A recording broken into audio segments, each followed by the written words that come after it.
Mary Jane Joe en squeshed, Niketko en squeshed. Intlakapmach Jean. My name is Mary Jane Joe. My First Nation's name is Niketko, and I'm from the Intlakapmach Nation. I live here in Musqueam, and I love baskets. I learned to love baskets as a child. My first basket was given to me to pick berries in. Baskets were important. Cedar bark, cedar root. They held our storage of our foods. Before pots and pans came along, we were able to cook inside them. This was my picking basket as a child. Every year I picked berries. I filled it up with huckleberries and Saskatoon berries. When I stripped the cedar bark from the tree, I said a prayer of thanks to the Creator for the cedar bark, and I gave thanks. We don't take anything from nature unless we give thanks.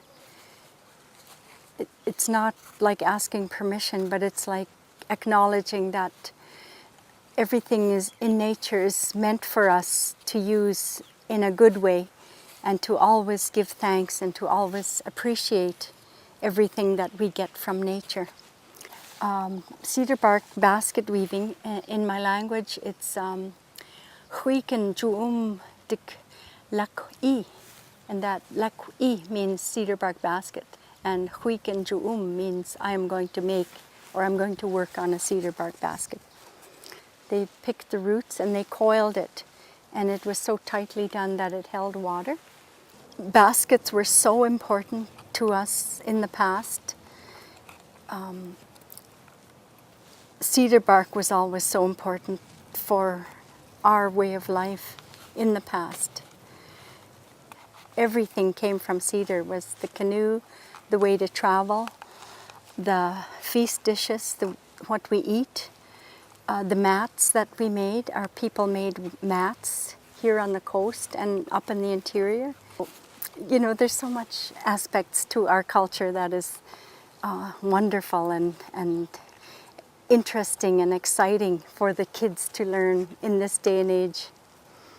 You find a cedar tree that's like about that wide and around, and you cut about, say, 10 to 12 inches not at the bottom, but sort of about 4 feet off the ground, and you score it with a very sharp machete or knife, and you score it about this deep, cut into the bark, and then you start pulling the bark off the tree.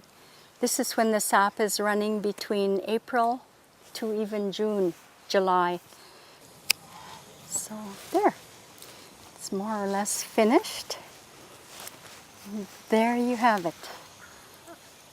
So when there's lots of pieces like that you're not using, you have to bring it back to the land as a show of respect.